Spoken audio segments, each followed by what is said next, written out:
This week's video is all about the limitations of the law of attraction and how reality is evolving manifestation as we move into a new paradigm of creation, and especially the implications of this for business owners and entrepreneurs. Welcome to Akashic Code, the home of new paradigm money energetics for creatives, healers, coaches, and entrepreneurs, mostly channeled from the Pleiadians. If that sounds like your bag, then go ahead and hit the subscribe button and the bell to be notified when new videos around this topic are released. Getting into the topic for today, the Pleiadians want to share with us that the law of attraction is lessening its grip as a law of our reality, and other newer laws are making their formation. These laws are an evolution of what's currently known around law of attraction and what has been taught via The Secret and Abraham Hicks and other known channels and creators who have shared their accurate wisdom over the years. These new laws are, as yet, unnamed by the collective, as they are so new, but they are becoming known and felt. Reality is beginning to realize the limitations of law of attraction, of which there are many.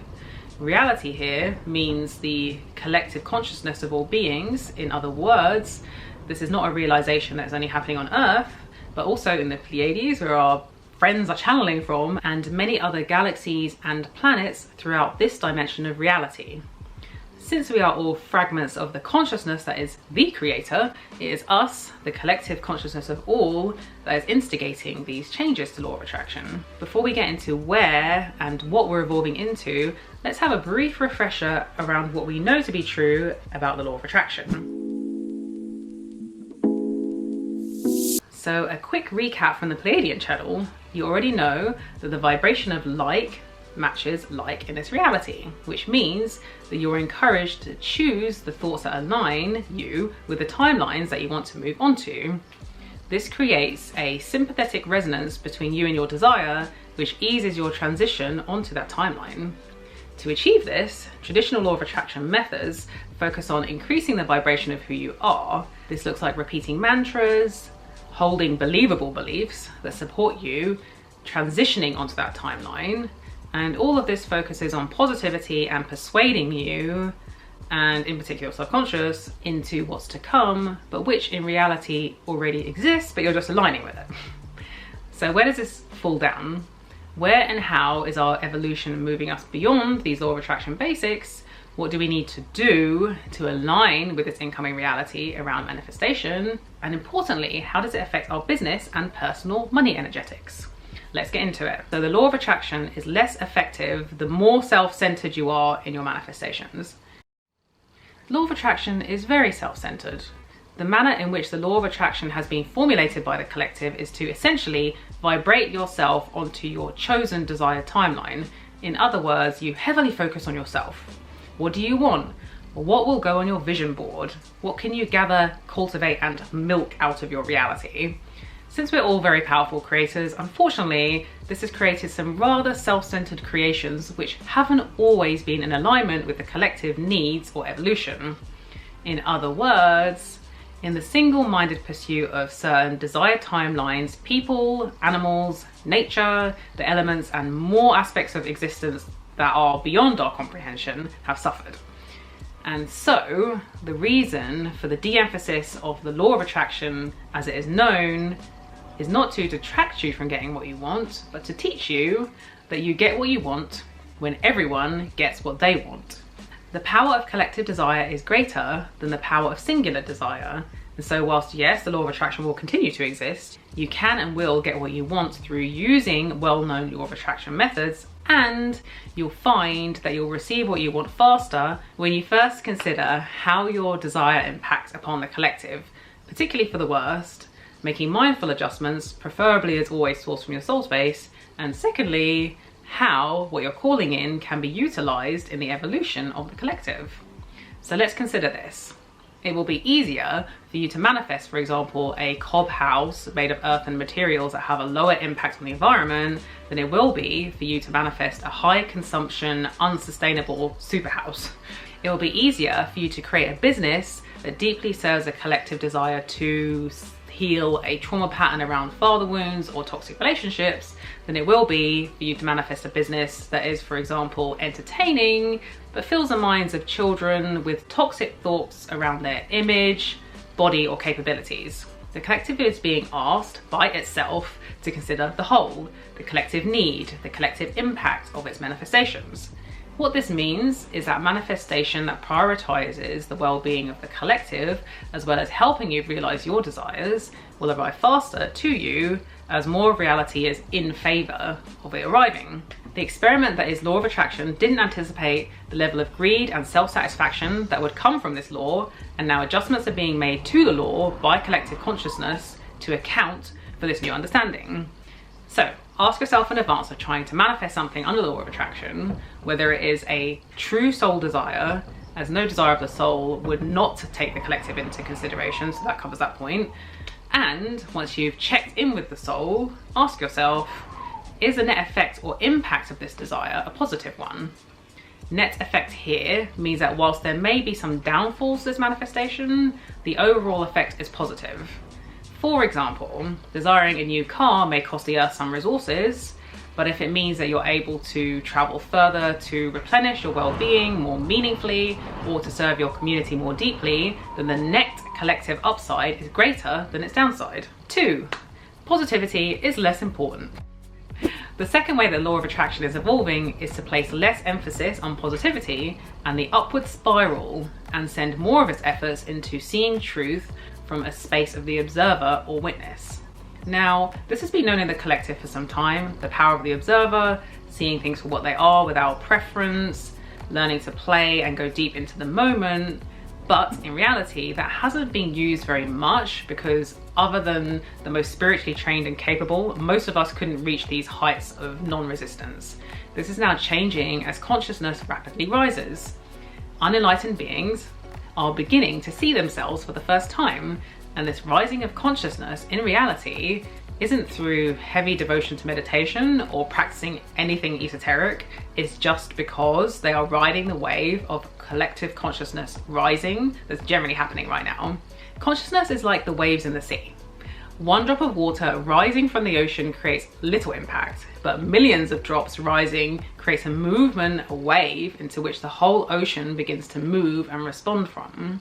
When you move into the space of the observer, you effectively shift your vibration into a non-resistant state. You rise with the waves effortlessly. Likes and dislikes don't necessarily exist other than to fuel the nudges of the soul into some creative expression or exploration. In reality, the only thing that humans knew how to do the law of attraction effectively at the level of consciousness that we've been at on the whole was to be wildly, outlandishly, almost feverishly positive at all costs. So positive that it became terrifying when we felt any negativity, because we believed it would unravel all of our efforts to manifest what we want, which often it would, because it would activate deep fear, the near opposite of desire and flow. In the new evolution of the law of attraction, reality is acknowledging humankind's ability to step into the observer, to see that beliefs are just that, beliefs, and we only have as much power as we allow our consciousness to give us.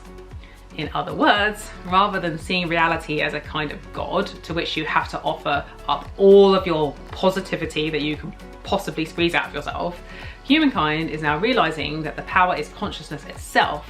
And so when the consciousness itself is entered and experienced from in a neutral observer state, then it's very easy for you to say, I want that, just because you feel an organic impulse. And so you lean over in non-resistance and take it. No unnecessary uphill positivity marathon required. The message here is to practice being with your desires, but being with them in the pure observer consciousness state, rather than the graspy, I can get this if I stay positive state, which only sends you back and forth into fear as you move through the inevitable up and down emotional states that come with being an energetic being having a physical experience. Observe, witness, feel for urges, follow, don't judge, continue to observe. Human consciousness is ready for this state of being now, and it is a powerful space to be in when it comes to manifestation and creating your desires. 3, rely on yourself to get what you want. Third way which the law of attraction is shifting and changing is to rely more on yourself to get what you want. This may sound like it contradicts the first point around the self-centered nature that has been the law of attraction, but it doesn't. The first point moves us away from greed and self-centeredness. This point encourages us to be resourceful, autonomous, and not codependent in our creative efforts. In past times, all the things that you wanted generally had to come through the channel of someone else. If you wanted to become a model, you had to be in the right place at the right time to be scouted. If you wanted to have a relationship of your dreams, you had to, again, be in the right place at the right time or rely on others introducing you. If you wanted a car, you needed to rely on the right job opportunities flowing your way, and those were often quite limited. Reality understood the importance of connections or serendipity to arrange for your dreams to come true. And now, reality is rewarding our industriousness and our belief in our ability to make it happen. We have so many platforms, ways, means, apps, connecting devices, freedoms to travel, chances to create community than ever before. And we, of our own volition, created them. This means that reality is a bit like a parent who used to hold our hand like a toddler and helped us to walk step by step, holding us up. But now, reality stands on the other side of the room and calls us encouragingly to come over because we can do it. We have created our own ability to mature, to be adults about the way and means that we create what we want. We made it easier for ourselves through creation and innovation, and rather than being like an overbearing parent, reality says instead, okay then, you wanted to make things happen, so go, make things happen. You've crafted a reality where the world is smaller and it's possible for you to fairly easily create what you want, so I, being reality, don't need to step in with as many serendipitous coincidences to set you on your way. As you wish, it is so. We therefore have to lean into our desire for autonomy and independence. And so there is an emphasis on seeing how good we are at creating our own opportunities, as that is how we designed reality. Waiting for reality to cut you a break or intervene simply won't be as reliable as it once was years ago. This is in fact less a function of the law of attraction and more a function of our desire to usurp the power of law of attraction, and we've won. So lean in, because that aspect of law of attraction won't get any easier. We are here to prove to ourselves that we can forge reality the way we want to, and so it is. The fourth way, the feminine is rising, so lean in. The final way is actually nothing to do with how law of attraction is changing, but it is a way that we are changing, so it will highly influence the manner in which you're manifesting into the future. So it's worth talking about. The law of attraction is all about attracting like with like. And so in case you've missed it, which you probably haven't, the feminine is in her revival. This means that there is a greater appreciation for the energetics that are feminine. That's the quality of nurture, compassion, community, chaos, creativity, expression, intuition, openness, heart-centeredness, the fierceness of the mother archetype, and the innocence of the maiden archetype, and many more. In other words, an energy that was suppressed on Earth and within the collective psyche is starting its awakening and rediscovery. What does this mean for what you want and what you want to attract and create? Well, let's think about this. If more of the elements that compose our reality are going to be touched by and embody the consciousness of the feminine, that means that if you want more of those same things to enter into your reality, you had better reach that matching vibration of the feminine, or wonder why you're not getting what you want. It's because you're not matching like with like, which is the basis of law of attraction. Conversely, if you continue to suppress the feminine within you, if that's what you're actually doing, then you'll find that everything that you want to create will feel harder, more cumbersome, and less creatively flowing through reality towards you. This is because you're pushing away the aspect of yourself, the feminine, that the thing that you're trying to call in is awakening in itself. You're repelling what you're calling in without realizing it, because you're repelling an aspect of yourself. And so actually this point is less to do with the law of attraction itself changing, and more to give you a heads up that reality is changing around you, and so the law of attraction will respond in kind. So if you want to continue to reap the rewards of law of attraction, which isn't going away anytime soon, then you had better fall in line with what's happening on Earth at this time, because the feminine is only going to get stronger. What does all of this mean for your business? After all, we are creators, healers, coaches, and entrepreneurs learning about money energetics. First of all, In line with the last point, clients who are coming into deep consciousness around the feminine will be expecting you to meet them there. And so in those of you who have no idea about this collective uprising of the feminine, we're looking at you, corporate. There will be an unconscious emanation of this desire rising from multiple touch points within your business, from prospects to clients to employees, partnerships, and more, and probably within yourself if you choose to listen to it.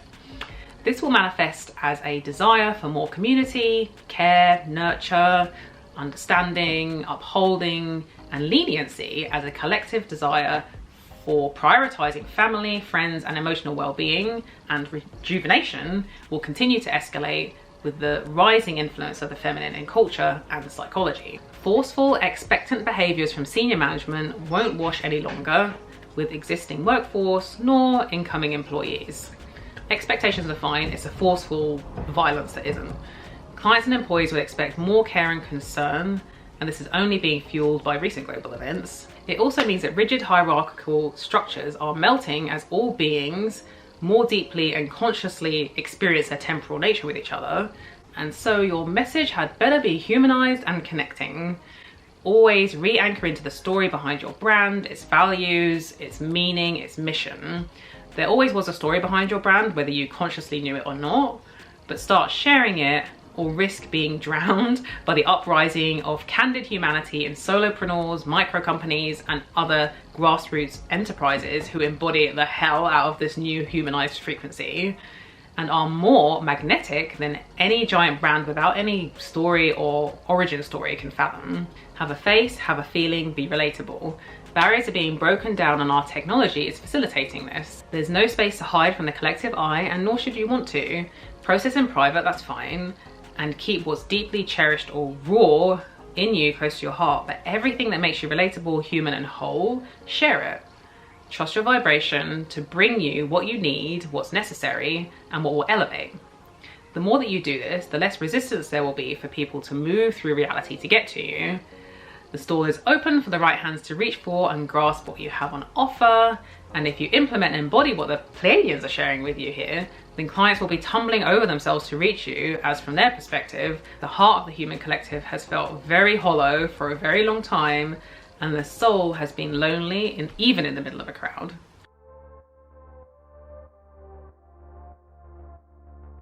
So in summary, think of others as you craft and create your goals and desired manifestations, as the law of attraction is moving away from being so self-centered.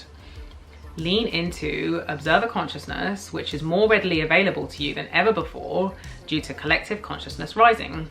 If you do this through meditation, even better, this will lessen the friction and fear and unsustainable nature of continuous positivity and just make you a non-resistant being to getting what you want. Make use of the resources that humanity has crafted, particularly through technology, to lift yourself up as reality de-emphasizes hand-holding and emphasizes its requested role from the collective as guide and intervener.